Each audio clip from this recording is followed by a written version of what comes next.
Alright, you guys, so I'm starting off by prepping the eyelids as always using my Maybelline Master Conceal. It's my favorite concealer to use for covering up that redness and veins on the eyelids, and then I'm just setting that using a loose translucent powder. I'm going to be using the Morphe 35O palette today, which I have just been loving so much, and I'm starting off by using this really nice a sort of peachy shade just to dust this into the crease and use this as a transition color. I'm also, you can see I'm going a little bit above the crease as well onto the lower part of my brow bone, just so that way it'll help all the colors blend together really nicely. And once I'm done with that, I'm going to take some tape and place this on the outer corner of my eye, and this is just going to help me create my wing today. Since I'm doing such a dramatic look, my wing has to be super precise, so that's where the tape comes in handy.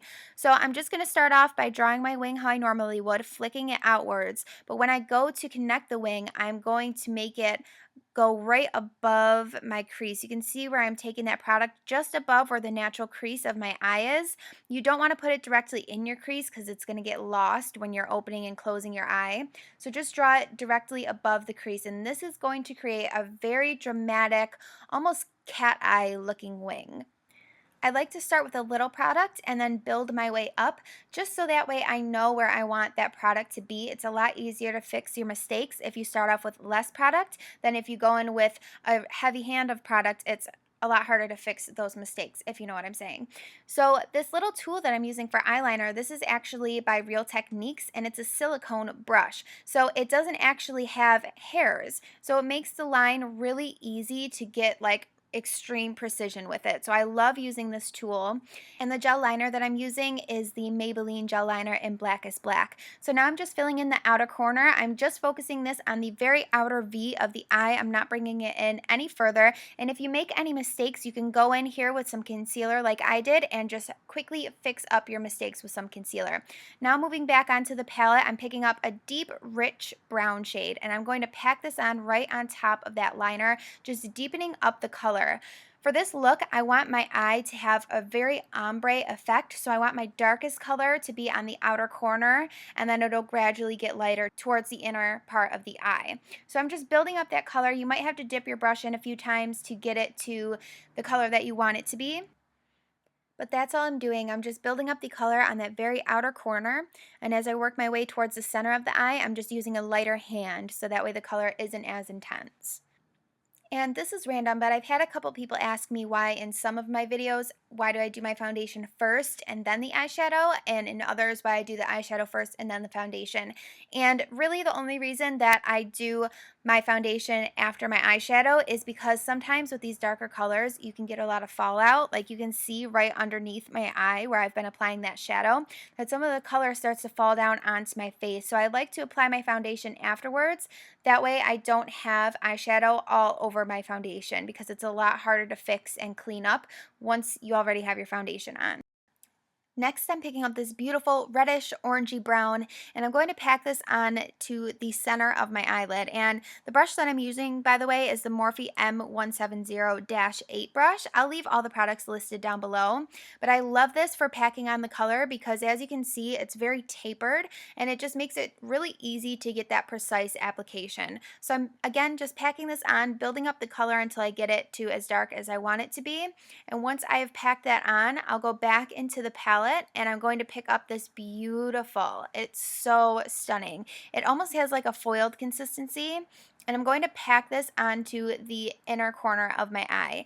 And this is just going to really add that dimension and complete that ombre effect where it goes from lightest to medium to dark. And you'll see it just adds the most beautiful effect. I just love this.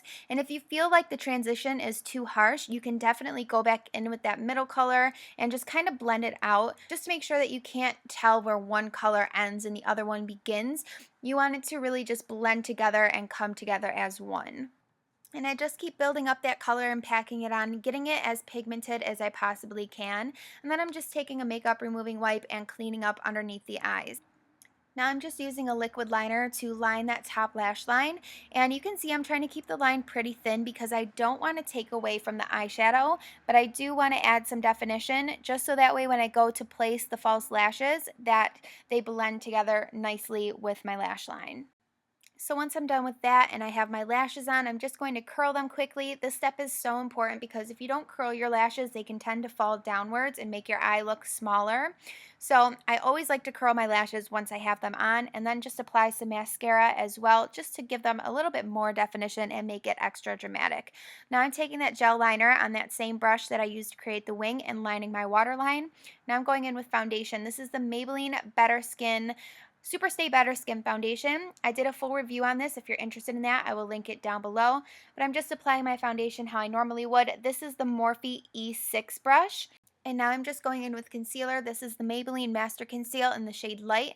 And I like to place this underneath my eyes in a triangle shape. And then I will also highlight other areas of the face, my chin, down the center of my nose, and then slightly up onto the forehead as well. And this is just to balance out the highlight.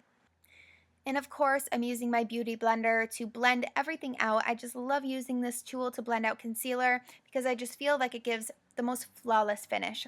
Once I'm done with that, I will use a loose translucent powder to set my concealer to make sure that it doesn't crease or move around throughout the day, and it'll just help keep my skin matte as well. Moving on to bronzer, this is the Baked Bronzer by Milani, and it is in the shade 04 Glow. I've been loving this recently because it is a very warm shade and it just brings your face back to life. I'm just bronzing up the areas of my face that would normally get some color if I were to be out in the sun, which is the cheeks, the forehead, onto the nose as well. But I also like to bring that bronzer down my neck just to make sure that it's blended and that I don't have a super bronzed face and then a pale neck. Anyways, now I am contouring with my Marc Jacobs Highlight and Contour Palette and just going right in the hollows of my cheeks onto the temples and a little bit down the nose and under the chin as well. And I always like to take a dual fiber brush to blend everything out because you don't want to have super noticeable contour lines on your face. Just make sure that you blend everything out. After every single step, I just like to blend everything to make sure that it looks as seamless as possible before moving on to the next step.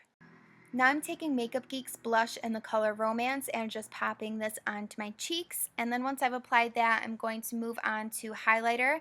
The one that I'm using today is by MAC. It's called Soft and Gentle. And I'm just going to use a fan brush to dust this onto the high points of my face. And then I went back into the palette, picked up some of that reddish brown color, and I'm just using that to smoke out my lower lash line. And then also, of course, using some waterproof mascara on the lower lashes.